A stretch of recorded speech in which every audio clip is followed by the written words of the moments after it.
자, 감사합니다. 할렐루야. 최고의 오늘도 하나님의 살아계심이 확인되어지고 체험되어지기를 바랍니다. 이스라엘 백성들이 애굽에서 빠져나와 광야로 이렇게 그들의 여정이 이제 시작이 되는데, 애굽에서 나오자마자 홍해를 만나고, 이런 또 요단을 건너야 되고, 또 여리고성을 무너뜨려야 됩니다. 여리고성은 난공불락의 성입니다.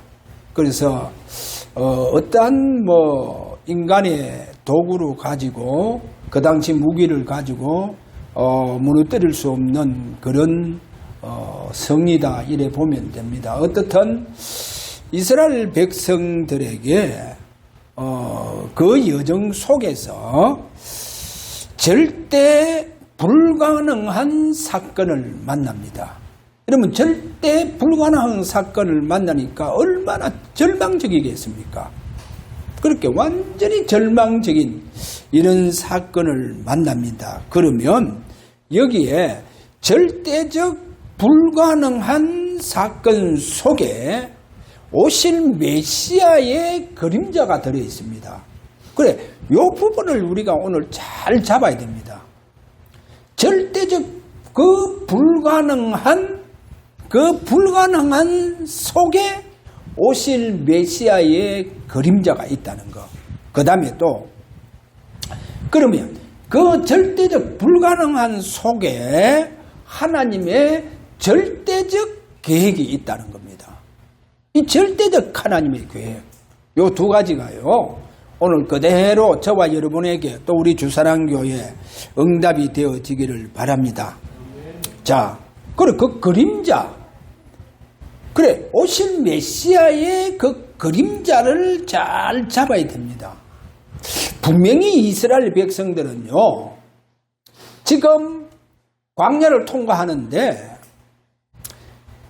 가나안 땅에 오실 메시아의 언약을 잡고 지금 여정이 시작이 되어졌습니다. 자, 이런데 홍해를 만납니다. 홍해를 만나면 가나안 땅 오실 메시아의 언약을 잡고 가는 그 민족 앞에 홍해를 하나님 가르십니다. 그리고 요단도 여리고도 다 무너뜨려요, 하나님. 왜? 가나안 땅에 오실 메시아의 언약을 잡고 가는 그 민족이라는 거. 자, 오늘 이런 부분을 보면서 본론에 들어가서 좀 구체적으로 보도록 합니다. 첫 번째, 절대적 불가능한 사건 속에 그리스도의 그림자가 있다. 자, 그리스도의 그림자가 있다. 이 말은 언약궤는 오실 메시아의 그림자를 했잖아요. 이스라엘 백성들은요, 그 하나님의 백성들은 언약궤를 잘 알고 있습니다. 언약궤를 얼마나 잘 알고 있느냐?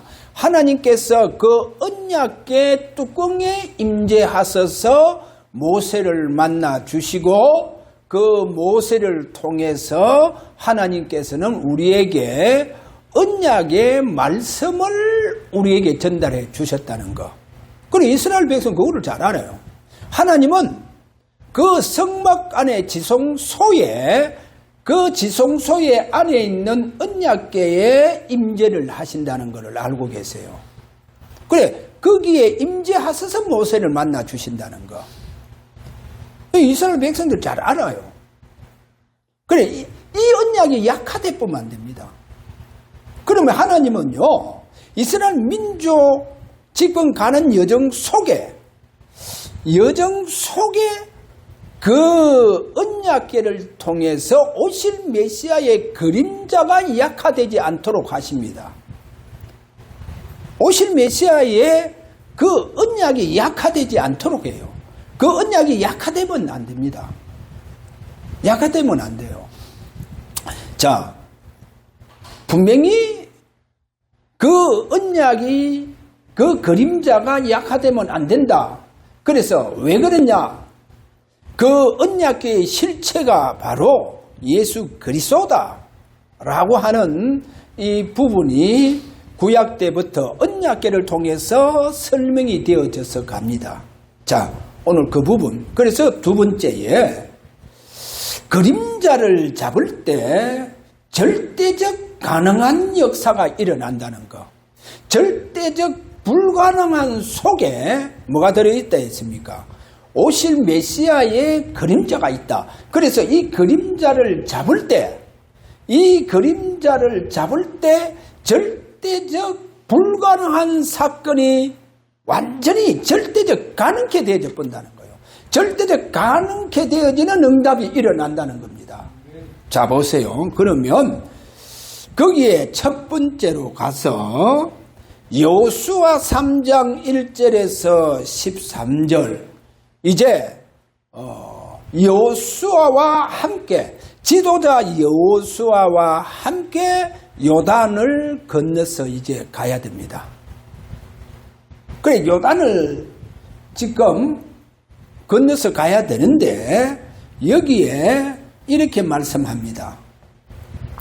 언약궤를 맨 제사장이, 그 제사장이 발바닥이요, 요단 물을 밟고 멈추면, 그 13절을 보면 언약궤를 맨 제사장들의 그 발이 요단강, 그 요단강 그 물에 그 발이 들어서면, 그럼 어떻게 된단 말입니까? 요단강이 갈라진다는 거예요. 갈라진다는 거예요. 그래서 자, 이렇게 해서 이 요단강이요, 저 위에서부터 완전히 흐르던 물이요, 그 16절에 가서 보면 흐르던 물이요 완전히요 사여봅니다.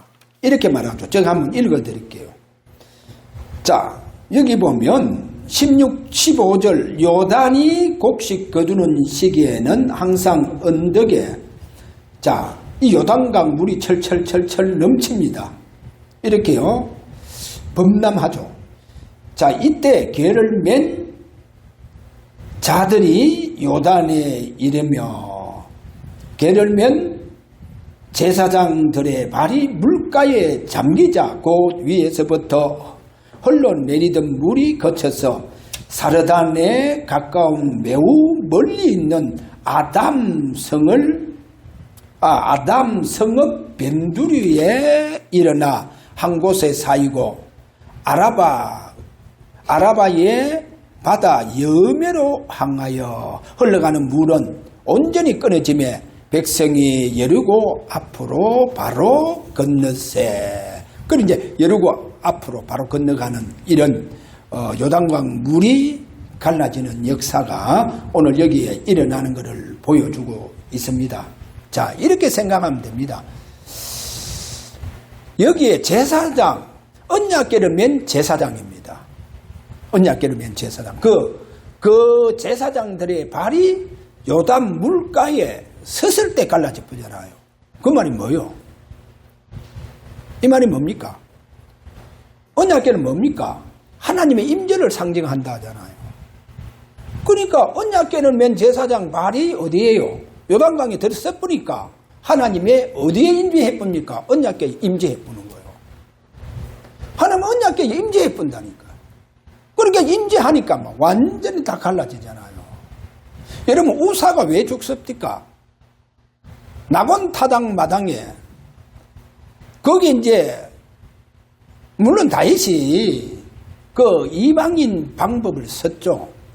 이방인 방법이 뭡니까? 새 수레에 언약궤를 싣고, 언약궤는 제사장 어깨에 메고 가잖아요. 그런데 새 수레에 싣고 가다가 낙원 타작 마당에 거기에 이럴 때에 막 소들이 뛰는 거요. 그리고 소들이 뛰니까 언약궤가 새 수레에서 떨어지려 하잖아요. 그거를 우사가 언약궤를 잡습니다. 그렇게 우사가 언약궤를 잡는 순간 하나님이 우사를 쳐서 죽이본다는 거예요. 그럼 그 말이 뭡니까? 우사가요, 이제 저 산에서 살면서 자기 집에 언약궤가 비치되어가 있었잖아요. 늘 아침 저녁으로 언약궤를 보면서 언약궤의 경외심이 다 사라져 버리는 거예요. 이제 언약궤 경외심이 사라져 버리니까 언약궤가 쓰러지려니까 당연하지.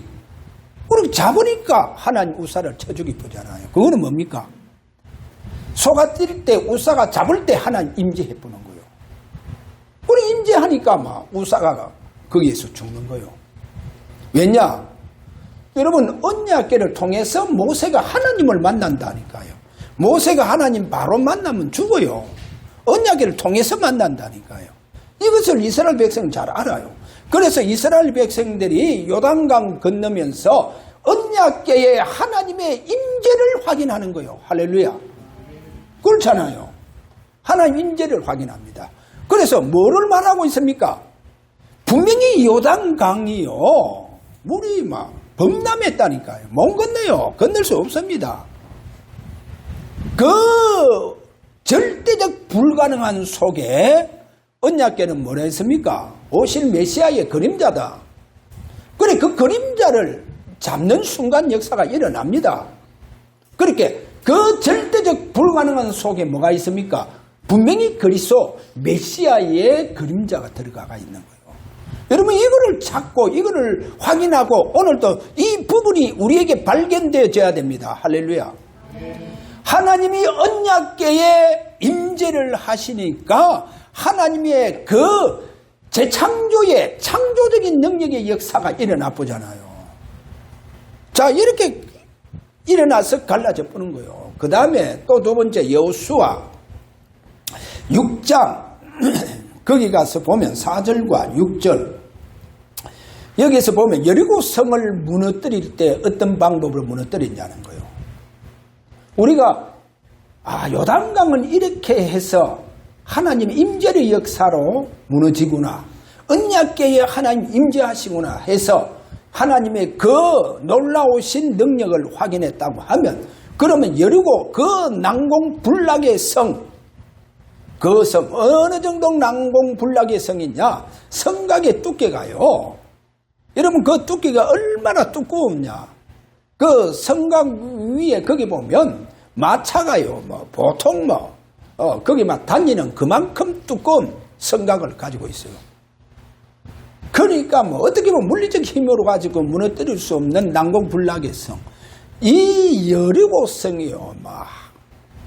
이스라엘 백성들이 광 쳐버리니까 일시에 그 자리에서 와라락 하고 무너져 버린 거예요. 자, 여기 보세요. 여호수아가 아침 일찍 일어나가 이제 제사장들에게 이제 명령을 합니다. 그리고 백성들에게까지도 명령을 합니다. 무슨 말이냐? 무슨 말을 하느냐? 자, 언약궤를 맨 제사장들이 앞에 서라. 그 이스라엘 민족 그 백성들 앞에 서서 이제 언약궤 맨 제사장이 먼저 앞장서서 간다. 그러니까 백성들하고 언약궤의 그 사이 거리가요 2,900입니다. 이 2,900이 우리 숫자로 하면 1km가 돼요. 1km. 그리고 1km가 되면 거리가 상당하잖아요. 그래 2,900 거리를 두고 백성들이 언약궤 맨 제사장을 뒤에서 따라가라. 그리고 언약궤를 맨 제사장 앞에 이제 양각 나팔을 가진 그 제사장 7명이 서서 이제 나팔을 이제 부르라. 성을 7번 들을 때 불고 백성들은 고함쳐라. 이제 이렇게 지시를 하는 거죠. 그 다음에 이제 양각 나팔을 잡은 제사장 그 앞에는 무장한 자들이 서라. 무장한 자. 그럼 뭡니까? 언약궤 중심으로 해서 돌아라 이 말입니다. 언약궤 중심을 해서 돌아라. 자, 이렇게 중심해서 돌아서 나중에 7 양각 나팔을 잡은 제사장들이요 나팔을 7번 돌 때에 나팔을 불면서 백성들이 이제 고함치죠. 여호와 하나님과 그 다음에 여호수아 이름을 이제 붙잡고 그렇게 고함을 치는 것을 보여주고 있습니다. 자, 이때 뭡니까? 여러분요, 성이 완전히 무너졌고요. 완전히. 그래서 언약궤는 뭐냐? 언약궤는 바로 여리고 성을 하나님께서 무너뜨리는 방법은 뭐냐? 그 언약궤에 주님이 임재를 하시더라는 거예요. 이렇게 임재해서 다 무너뜨려 봅니다. 자, 그럼 오늘 여기에 큰 세 번째로 불가능한 속에 그리스도의 이 그림자, 그걸 절대적 언약이잖아요. 절대적 언약을 잡은 자들이 한번 보세요. 이 이제 절대적 이 언약을 잡은 자, 그 잡은 자들 전부 다 어디에 불가능한, 절대적 불가능한 속에 있는 절대적 언약, 그 그리스도의 그림자를 붙잡은 자들. 그래, 그 붙잡은 자들 보세요. 예를 들어서 먼저 모세를 봅시다. 모세는 그러면 홍해에서, 그래, 이 절대적 이 언약, 이 그리스도의 그림자를 어떻게 잡았냐? 그것을 고린도전서 10장 1절과 2절에서 잘 설명을 합니다. 2절에 가서 보면 이래 말합니다. 모세에게 속하여, 여기 모세에게 속하여 누가요? 하나님의 백성들을 말하잖아요. 모세에게 속하여 다 구름과 바다에서 세례를 받고, 자, 여기 보니까 구름과 바다에서 세례를 받았다. 그럼 세례는 누구 이름으로 오늘날 우리가 세례를 받습니까? 예수 그리스도 이름으로 우리가 세례를 받잖아요. 그러니까 이미 세례를 받았다. 저 구름과 바다에 세례를 받았다. 바로 그 세례 속에 있는 메시아의 그림자를 모세는 잡게 했다는 거예요. 그럼 모세가 이거를 잡고 있는 거예요. 그래서 백성들은 이 언약을 잡도록 하는 거예요. 할렐루야. 그러게 보세요. 그러니까 지도자잖아요. 지도자가 분명하게 이 언약을 잡고 백성들이 이 언약을 잡도록 하잖아요. 할렐루야. 자, 그러면 여호수아, 오늘 여호수아는 우리가 요단과 여리고성을 무너뜨릴 때의 언약궤가, 왜냐하면 여호수아는요 누구보다도 모세를 잘 알잖아요. 그 한 예가 모세가 해막에서 하나님께 기도할 때에 하나님 그 해막에 임재하시잖아요. 임재. 자, 그 이스라엘, 여러분 해막 그러면 두 가지의 의미가 좀 있습니다. 어떤 분은 해막을 뭐 무조건 이스라엘 백성들이 모이는 장소 이렇게 얘기하는데, 그거 이제 성경을 바르게 해석하지 못하는 거예요. 해막은 첫째가 한 가지 뜻이 뭐냐? 성소와 지성소 사이를 해막이라 합니다. 성소와 지성소 사이를 해막이라 그러고, 그 다음에 이제 모세가 또 자기가 그 성막에 가지 않고 자기 장막에서 가까이에 해막을 하나 칩니다. 그래, 그 해막을 쳐놓고 거기에서 들어가서 기도를 해요. 기도하고. 그러면 주로 이제 성막 그 해막에서 기도를 합니다. 지성소 들어가지 않고. 모세가요. 자, 이렇게 해막에서 기도할 때, 그러면 그 해막에서 모세가 기도할 때마다 여호수아가 따라가요. 동행을 합니다. 그러면 모세는 해막에 들어가서 기도를 하잖아요. 그러면 이제 여호수아는 해막 밖에서 모세가 기도가 마칠 때가 기다리는 거예요. 그럼 이제 모세가 기도를 다 마치고 자기 장막으로 돌아갑니다. 그런데 성경에 보니까 여호수아는 돌아가지 않고 그곳에서 기도하고 있더라는 거예요. 그래, 그곳에서 기도하고 있는. 그래서 여호수아는요, 모세의 이 모세를 잘 알고 있습니다. 오늘 쉽게 이야기할게요. 모세를 통해서 여호수아가 뭐를 발견하느냐. 그래, 오늘날 쉽게 얘기하자면 바울을 통해서 예를 들게요. 자, 예를 들어서 빌레몬서에 가서 보면 오네시모가 감옥에서 바울을 이래 보니까 바울 속에 주님께서 바울 속에서 사시는 것을 이 바울이요, 바울을 통해서 그거를 느끼는 거예요. 그러면 바울은 자신의 중심 속에 주님이 살아계심을 느낀다는 거예요. 느끼니까 이거를 누가 확인되어지느냐? 오네시모가 확인이 되어지는 거예요.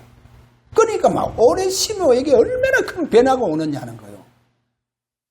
바울 속에 주님이 살아계신 그 주님이 바울 속에서 살아계시는데 그 살아계심이 자기가 느낄 정도로 바울 속에 주님이 살아서 역사하더라는 거예요.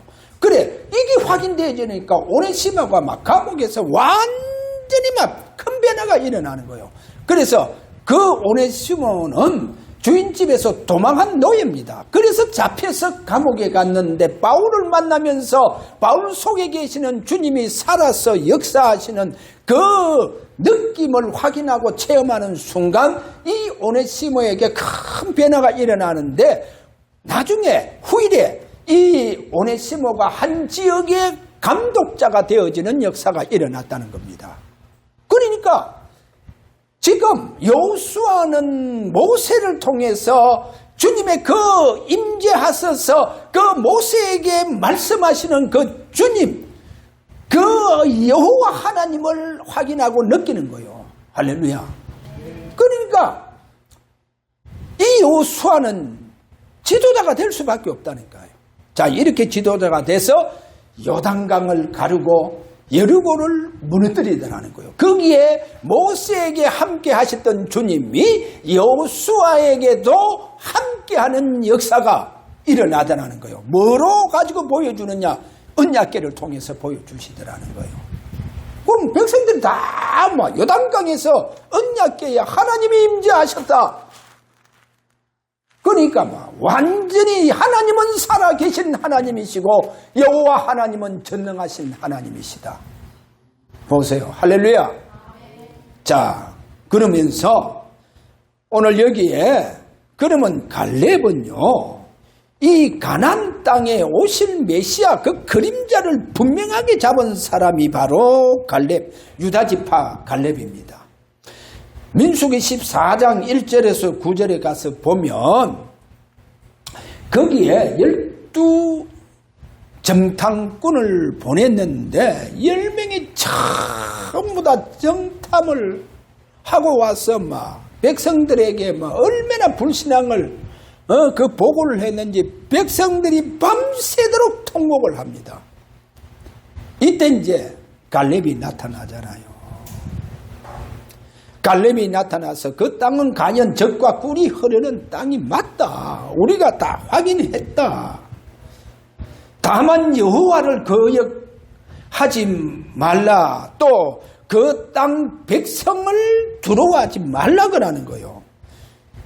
그들은 우리의 먹이다. 요즘 성경은 먹이다. 전의 성경은 우리의 밥이다. 그래 되어 있잖아요. 그러면 그 땅의 백성들을 두려워하지 마라. 그 말은 뭡니까? 왜 백성들이 이렇게 밤새도록 통곡합니까? 그 통곡하는 이유가 뭐냐?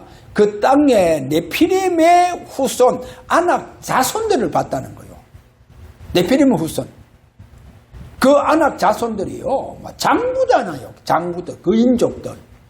그러면 그 네피림 후손들 보고 백성들이 밤새도록 통곡을 하는 거예요. 그렇게 통곡할 때, 이때 이제 우리가 갈렙이 나타났다는 것을 여기서 보여주고 있습니다. 그러면서 그들의 보호자는 떠나고 여호와는 우리와 함께 하시느니라. 그들을 두려워하지 말라. 그들을 두려워하지 말라. 그렇게 그들에게 이 지금 갈렙이 말하니까 참 보세요. 온 회중이 그들이요 전부 다 일어나가 돌로 이 지금 갈렙을 치려고 하는 거예요. 온 회중이 일어났다니까. 이때에 여호와의 영광이 해막에서 이스라엘 모든 자손에게 나타나 보는 거예요. 해막에서 여호와의 영광이 이스라엘 모든 자손에게 다 나타나 보는 거예요. 보세요. 이렇게 불신앙할 때 보세요. 갈렙이요 믿음의 보고에 하나님의 임재의 축복이 일어나 붙다니까요. 오늘 저와 여러분 어떠한 불가능한 그 속에 하나님 분명한 절대적 계획이 있습니다. 그래서 그 언약을 잡는 순간 하나님은 절대적 가능한 응답의 역사가 일어납니다. 하나님의 임재를 통해서 일어나 본다니까요. 자, 그래서 여호수아 14장 14절과 15절에 가면 이런 말씀을 합니다. 헤브론이 그니스 사람 여분네의 아들 갈렙의 기업이 되어 오늘날까지 이르렀으니 이는 그가 이스라엘 하나님을 온전히 쫓았습니다. 헤브론의 옛 이름은 기랏 아르바다. 그래, 기랏 아르바라. 아르바는 아낙 사람 가운데에서 가장 큰 사람이었더라. 그리고 그 땅에 전쟁이 거쳤더라. 할렐루야. 보세요. 갈렙은요, 자기 분명하게 가나안 땅에 분명한 언약을 잡고 그가 그 믿음의 고백에 하나님의 그 임재가 해막에서 일어나더라는 거예요. 그래서 저와 여러분은요, 진짜 내 안에 계시는 주님이 살아계심을 느끼기를 바랍니다. 느끼게 되어지면 여러분에게 주님의 큰 계획 속에서 임재의 축복을 누리게 되어집니다. 그러면 절대적 불가능한 그 사건도 절대적 가능의 응답으로 일어납니다. 할렐루야. 그 다음에요, 또 이 언약을 잡은 라합을 우리가 한번 봅시다. 라합이 이제 여호수아가 2명의 정탐꾼을 가나안 땅에 보내잖아요. 여리고 성으로 들어가서 그렇게 가서 정탐을 하고 오라 해서 가는데 이 사람들이 어디로 들어갔습니까? 라합이라고 하는 기생집으로 들어갔잖아요. 그래 기생집으로 들어갔는데 이 라합이요 왕의 명령도 다 거역합니다. 거역하고 이 정탐꾼을 숨겨서 살려주죠. 살려줄 때 이때 그 정탐꾼들이 분명한 이런 말을 합니다. 자, 창문에 붉은 줄을 매라. 창문에 붉은 줄을 매고 그리고 내 부모와 여기 보면 부모의 형제와 아버지의 가족을 다 내 집에 모아라 하는 거예요. 다 모아라. 그러면 오늘 저는요 좀 가정에서 설교해 볼게요. 이거는 제 주관적인 하나 생각입니다. 그냥 참고하시고 저는 그래 봅니다. 이 붉은 줄을 왜 창가에 매느냐는 거예요. 붉은 줄을 창가. 그래서 이스라엘 백성은 나중에 여리고성을 함락해서 이제 그 라합의 집을 어떻게 보고 들어갑니까? 그리고 그 집을 어떻게 보호합니까? 붉은 줄이 저 창문에 매어져 있는 집은 그 집은 살려라 그러잖아요. 그래 그 집에 속해 있는 모든 사람들은 다 살려야 한다. 뭐를 보고요? 붉은 줄을 보고 붉은 줄. 그 창문에 붉은 줄을 맸다니까요. 그래서 이 정탐꾼들이 제가 볼 때 이 라합에게 분명하게 언약을 전달했는 것 같아요. 무슨 언약이냐? 우리가 애굽에서 빠져나올 때에 그때 6월절 어린 양의 그 피 색깔이 좀 더 붉잖아요. 그래 그 피를 문자우설주에 발랐을 때에 우리가 완전히 출애굽의 역사, 애굽에서 우리는 구원받는 역사가 일어났다. 애굽에서 우리는 완전히 거기에서 해방되는 역사가 일어났다. 지금 이 여리고 성에 있는 모든 사람은 다 죽는다. 그렇잖아요. 모든 사람은 다 죽는다.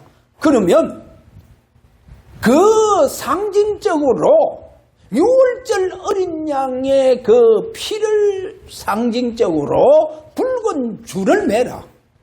붉은 줄을 매라. 그래서 아마 출애굽을 할 당시에 그들이 해방되고 그들이 애굽에서 구원받은 일을 아마 얘기를 했는 것 같아요. 그걸 얘기하면서 붉은 줄을 창문에 매라. 이건 제 주관적인 생각이에요. 아마 그렇지 했지 않나. 그러면서 이 라합은 뭡니까? 그러면 그 6월절 어린 양은 누구를 뜻합니까? 앞으로 장차 오실 메시아의 그림자구나. 그래, 이것이 아마 이 말씀이 그들에게 이 언약이 들어가지 않았냐, 라합에게. 그러면 라합은 살아나야 돼요. 라합은 구원받을 수밖에 없는 역사가 일어난다니까요. 왜냐? 6월절 어린 양의 그 피에 대해서 그가 찾게 되어진다고 하면 어떠한 죄로부터 그렇게 기생 라합이잖아요. 기생이라고 그런 데가 있잖아요. 그러니까 어떠한 그의 죄, 그의 행위, 그러니까 어떠한 죄로부터 그는 살게 되어집니다. 뭐를 잡을 때? 메시아의 언약의 피입니다. 메시아의 언약. 그래서 아마 이 분명한 메시아의 그림자가 전달되지 않았는가? 저 개인적으로 그렇게 봅니다. 자, 결론에 가서 여기에 오직이라고 하는 단어와 절대적이라고 하는 단어와 영원. 그래, 이 오직, 절대, 영혼은 우리에게, 내 개인에게 적용이 되는 단어가 아닙니다. 그렇게 이 단어를 쉽게 우리 개인들에게 적용을 하는데, 그거는요, 절대로 내 개인에게 적용이 되지 않습니다. 왜냐? 오직 한 분만이 그 한 분에게만 적용이 되고 그 한 분에게만 쓸 수 있는 단어입니다. 오직 한 분입니다. 바로 그분이 누구냐? 그분은 죽으셨다가 살아나시는, 반드시 죽었다가 반드시 그분은 살아나시고 부활하시는 그분만이 그분에게 적용되는 단어입니다. 그래서 그분만이 오직 영원하시고 절대적이신 분이십니다. 그러니까 내 개인에게 적용되는 단어가 아니에요. 전무후무한 사건 속에 뭐가 있느냐? 여러분, 그 전무후무한 사건 속에서도 그리스도의 분명한 구약에는 그림자가 있다는 겁니다. 그리고 그 그림자를 잡을 때 바로 그 불가능한 그 사건이요, 가능케 되어지는, 절대적 가능케 되어지는 역사가 일어난다. 할렐루야. 자, 그분이 누굽니까? 예수가 그리스도입니다. 그리고 그분을 여러분 속에 지금 함께 하십니다. 그분이 내게 지금도 살아서 역사합니다. 그분이 내 안에서 살아서 역사하시고 그분이 내 안에서 나타나시기를 원합니다. 왜냐? 그분은 그리스도이기 때문에. 그런데 이것을 여러분이 느끼시기를 바랍니다. 내 안에 사시는 주님을 느끼시는 여러분의 기도가 되고 찬양이 되고 여러분의 예배가 되기를 주의 이름으로 축원합니다. 자, 우리 다 같이 오늘 기도합니다. 주님, 내 안에 계시는 주여, 저들이 우리 주님을 살아계심을 느끼고 확인하고 또 체험하는 우리의 신앙이 되게 하여 주시옵소서. 자, 이렇게 우리 다 같이 기도하도록 합니다. 다 같이 기도합니다.